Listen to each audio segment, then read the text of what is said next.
Hello friends, this is Dr. Aparna Bagwe, one of the administrators of the Asian Literary Society.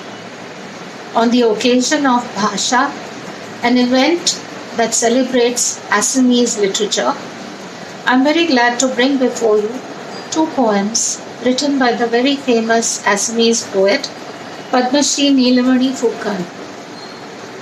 Before I begin with the poetry recitation, let me briefly touch upon the great poet.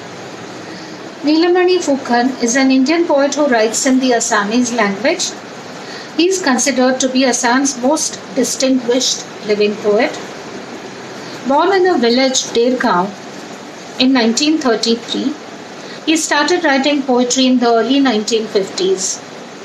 Writing in the free verse format, he has very deeply explored Assamese modernism, and his work is replete with symbolism.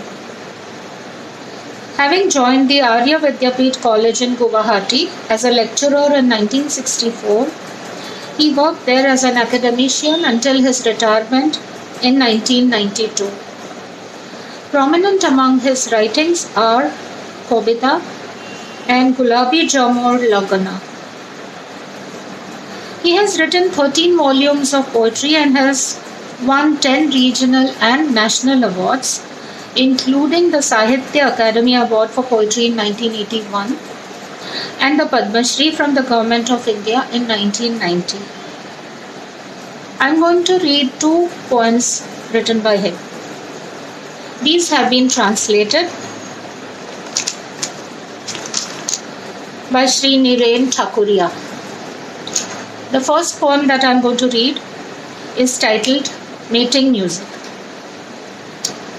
In the woods, deep in the woods, a crane calls. Open out both your arms. Let a swarm of stars sink into the aroma of your hair.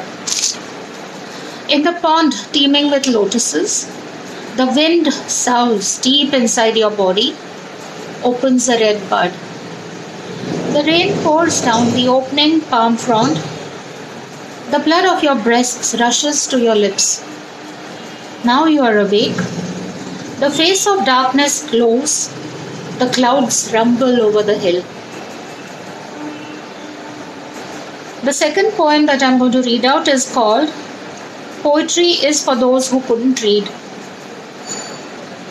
A poet has stated, poetry is for those who wouldn't read it, for the wounds in their hearts, for their fingers where thorns are embedded, for the anguish and the joy of the living and the dead, for the outcry that trundles down the road day and night, for the desert sun, for the meaning of death and the vacuity of leaving, for the dark stones cursed by ruins, for the red patch between the lusty lips of maidens, for the yellow butterflies with wings spread on barbed wires, for the insects, the snails and the moss, for the bird flying lonely down the afternoon sky, for the anxiety in fire and water, for the mothers of 500 million sick and starving children,